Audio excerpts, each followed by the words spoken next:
지레기정어 트레이닝 머스터딘의 고혁준 선생입니다. 자, 문법은 법이 아닙니다. 그냥 분류해 놓은 그냥 가지입니다. 그래서 법을 먼저 배우고 그것을 실행하는 것이 좋은 것이 아니라 때로는 독해를 한 후에 어느 정도 독해를 할 줄 알 후에 문법을 하는 게 더 효과적이라는 얘기죠. 우리가 무슨 법관이 되기 위해선 법을 알아야 되죠. 그래야 물리학을 하기 위해서는 법을 알아야 되죠. 그래야 쉽게 우리가 뭔가를 해나갈 수 있죠. 그러나 이것을 적용해서는 안 되는 것이 바로 언어입니다. 언어는 법이 아니기 때문이에요. 자, 지금부터 이제 문법을 시작하는데요. 2022년 2월 서울시 9급 문제입니다. 6번 문제는 회화입니다. 대화체. 근데 이 대화체가 해석이 안 된다면 여러분 독해력에 문제가 있는 거거든요. 그런 학생들은 문법을 할 필요가 없습니다. 자, 문법은 어떻게 한다고요? 독해를 할 줄 아는 학생이 문법으로 좀 더 세부적으로 잡는 겁니다. 그러므로 문법을 통해서 독해를 잡는 것이 아니라 독해를 통해서 그 다음에 문법을 학습하는 것이 좋다. 그러나 문법책을 잡고 일주일 이상이 넘어간다. 그렇다면 그것은 아닌 거죠. 문법책에 나와 있는 독해 정도는 쉽게 해석할 수 있는 학생들에 한해서만 독해를 하는, 문법하는 것이 효율적이다. 자, 이 문장은 어색한 문장 고르게요. 대화가. 이 표현은 뭘까요? 그냥 쭉 보시면 너에게 내가 부탁할 게 있어 이런 말이겠죠. 너에게 부탁이 좀 있는데 그러니까 확실한 것 지역하면 그렇게 되죠. 그러면 뭐요? 확실히 뭐요? 네 물론 이러겠죠. 확실히 부탁할 게 있어 물론이야 뭐야 적절하죠. 자, 부탁할 게 있어 네 들어주는 겁니다. 물론이지 내가 확실히 해줄게. 뭔데? 이렇게 되니까 맞습니다. 자, 나는 내 계좌를 닫을까 합니다. 유감이지만 그러면 이 양식을 작성해 주세요. 적절하죠? 정말 아름다웠던 웨딩이었어. 내 말이. 그리고 그 웨딩 커플은 그렇게 잘 서로 맞는 것처럼 보이더라. 그쵸? 나는 이 자켓을 지난 월요일에 샀고 이미 근데 지퍼가 망가졌어. 환불을 하고 싶다. 고쳐줄게요. 이게 틀렸죠? 자, 그 다음에 실제 어법에 들어가보면 이렇게 문장이 나와 있습니다. 자, 우선 해석을 해보고 들어가셔야 됩니다. 자, 빈곤율은 뭘까요? 바로 그 사람의 퍼센테이지. 자, 그 사람의 가족의 패밀리의 인컴, 수입이 절대 빈곤 밑으로 떨어져 있는 그러한 인구의 퍼센테이지가 되어 있죠. 그럼 누구의 뭐라고요? 이 사람의 의죠. 이 사람의 가족의 수입이죠. 누구의 가족이라고요? 이 사람의 가족입니다. 이 사람의 가족의 수입이 절대 빈곤 밑으로 떨어져 있는, 그죠? 절대적인 레벨이 떨어져 있는 그러한 퍼센티지를 빈곤율이라고 한다. 그럼 다음으로 후조가 되어 있죠. 네. 놀랍지 않다. 당연하다는 얘기죠. 당연히도 어떤 칼리지의 졸업생도 우드라드 동사원형 아시죠? 그냥 그렇구나라고 알고 있으면 되는 거예요. 왜? 왜 그런 건데? 묻지 말라니까요. 법이 아니라고요. 이것은 법이 아니라 일반 사람들이 그냥 사용하는 거를 우리가 분류해가지고 우드라드 다음에 동사원형 쓰더라라고 법처럼 만든 거예요. 그러니까 법이 만들어지고 그리고 나서 그것을 따르는 것이 아니라 우리가 사용하는 걸 이거 외국인이 있죠.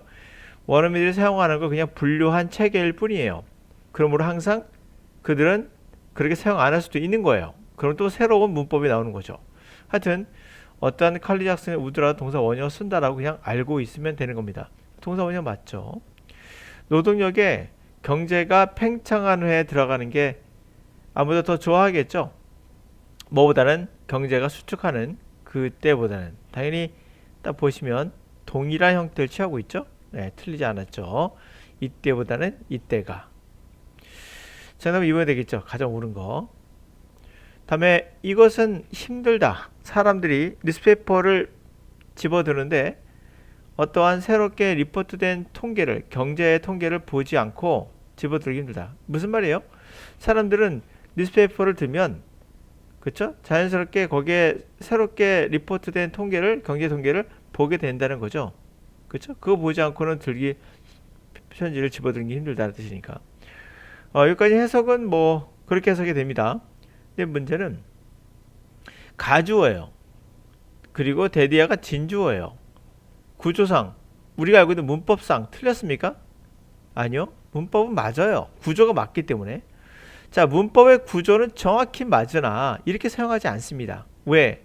따지지 마시고요. 그냥 그런 거예요. 그들이 사용하지 않으면 그냥 안 하는 겁니다. 이유는 간단합니다. 왜? 법이 아니기 때문에. 그냥 하다 보니까 분류하다 보니까 가주어, 진주어, 대절이 맞는데 분명 가주어, 진주어, 형용사, 대절 딱 맞죠? it, 형용사, 대절, 가주어, 진주어. 우리가 알고 있는 문법이 아닌 거예요. 무슨 말이죠? 분류하다 보니까 분류체계에 외국인들은 그렇게 사용하지 않는 거예요. 그럼 또 새로운 분류를 만드는 거죠. 그게 어떻게 법이 되겠습니까? 자, 하여튼간에 하드란 단어는 이렇게 쓰지 않고요. 뒤에 사람이 나올 때는 그냥 for, 투부정사 이런 형태를 취합니다. 그냥. 그래서 it is hard for people to pick up 이렇게 된 거죠. 그러므로 그건 힘들지. 사람들이 뉴스페이퍼를 집어들고 경제 리포트를 읽지 않는다고? 그건 말도 안 돼. 그건 힘든 일이야. 이렇게 함으로써 for, to가 맞는 거죠. 됐습니까? 네.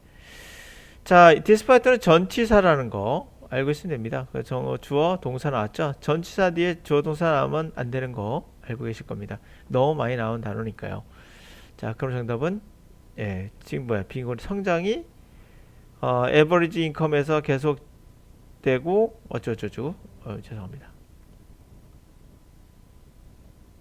네, 이렇게 되겠죠? 자, 이것도 수동태를 쓴다는 것도 이상하죠, 그죠? 하여튼간에 정답은 2번입니다. 가볍게 넘어가세요. 뭔가 완벽하게 분석하려고 하지 마시고요.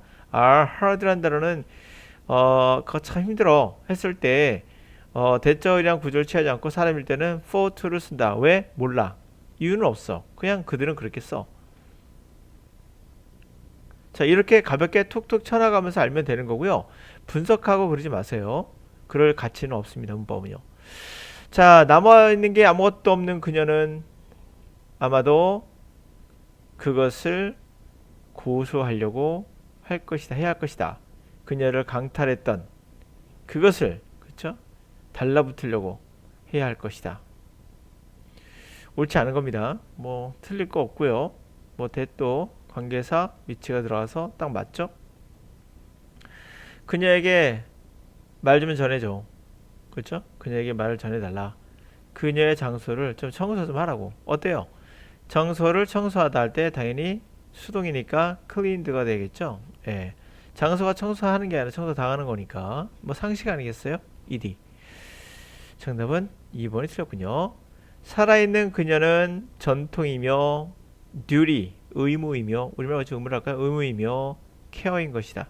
그녀는 다시 말하면 살아있는 전통, 그녀는 살아있는 의무, 살아있는 보살핌, care. 사람을 굉장히 많이 돌봐주는 사람인가 봐요.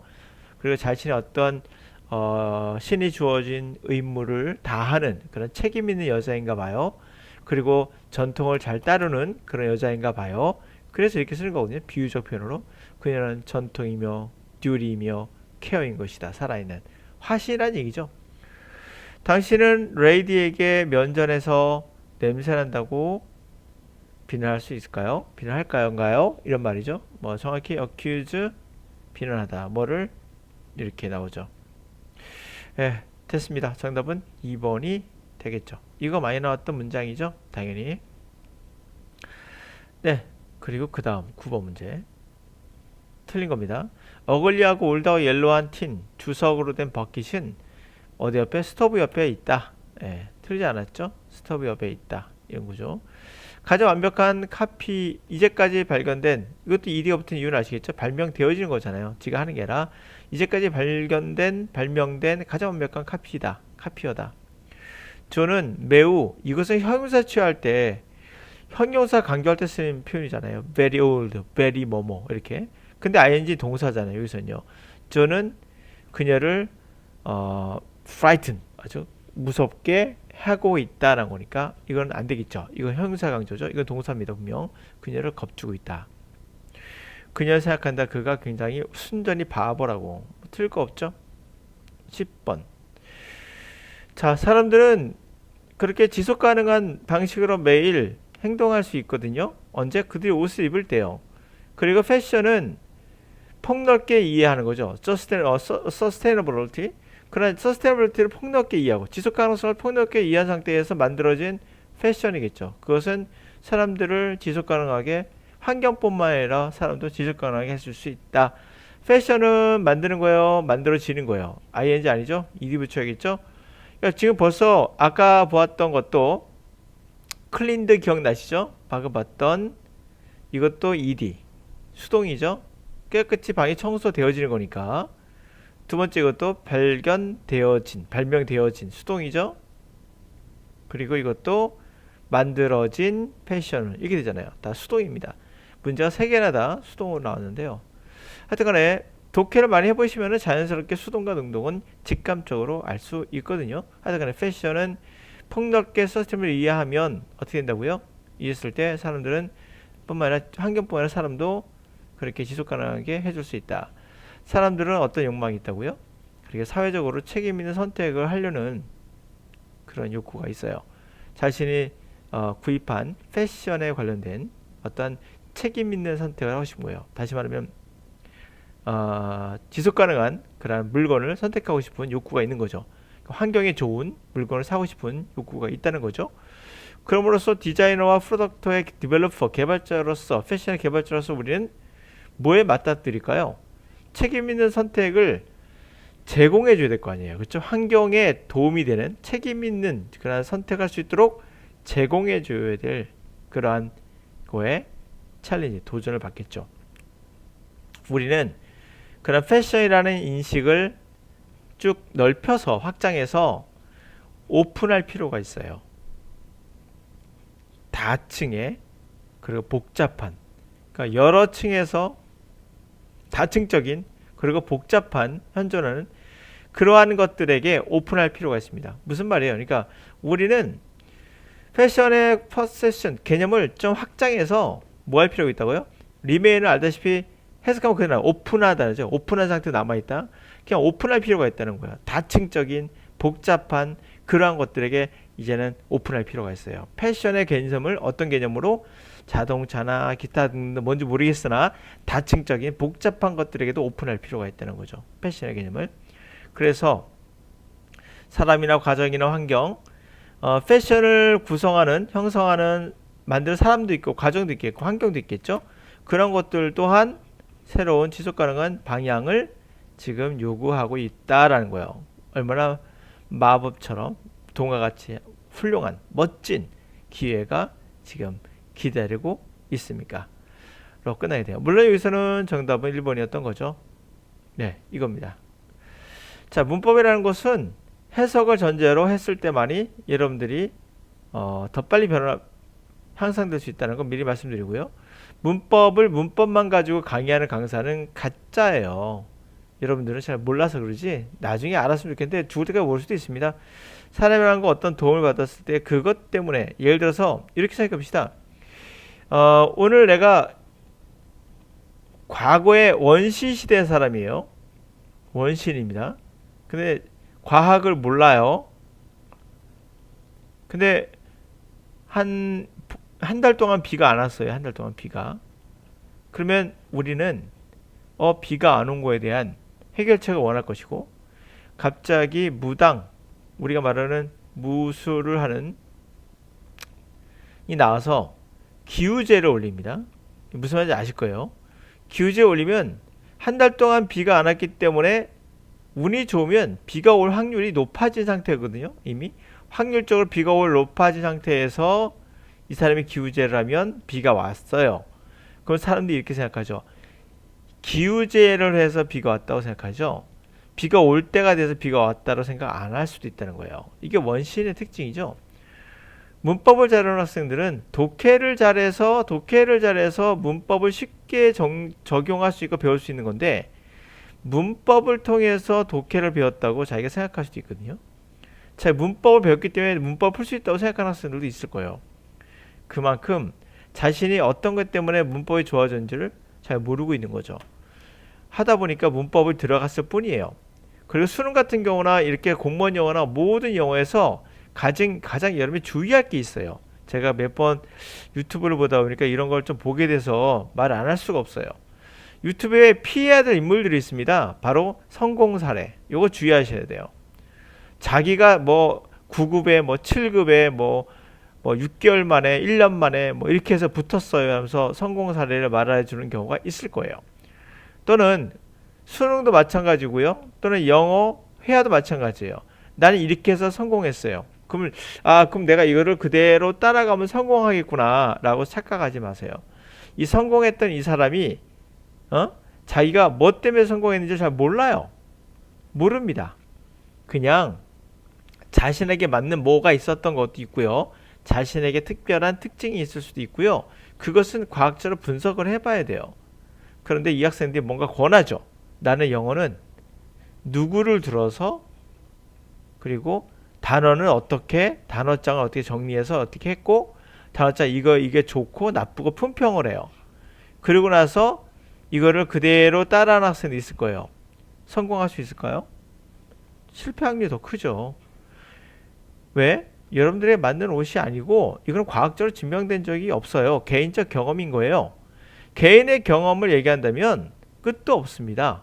예를 들어서 어떤 사람은 이런 얘기도 하죠. 나는 이렇게 해서 영어를 정복했다고. 그 사람들 한번 해보세요. 되나 안 되나? 안 돼요. 그 이유는 그 방법이 과학적으로 증명되지 않았기 때문에요. 개인적인 경험이고, 그 사람은 그것 때문이 아니라 다른 것 때문에, 본인도 모르는 다른 것 때문에. 그러니까 비가 오는 게 본인이 알았던 거, 기우제를 올린 건 자기가 아는 거죠. 왜? 무당이 기우제 올렸으니까 봤으니까 아는 거예요. 우리가 안다는 게 되게 이상한데, 하여튼 봤다면 이걸 안다로 착각하지 마세요. 봤으면 안다고? 봤어요. 그랬더니 비가 오더라고요. 춤추니까. 이제 알았어. 나는 분명 보고 알았어. 이거는 같지 않아요.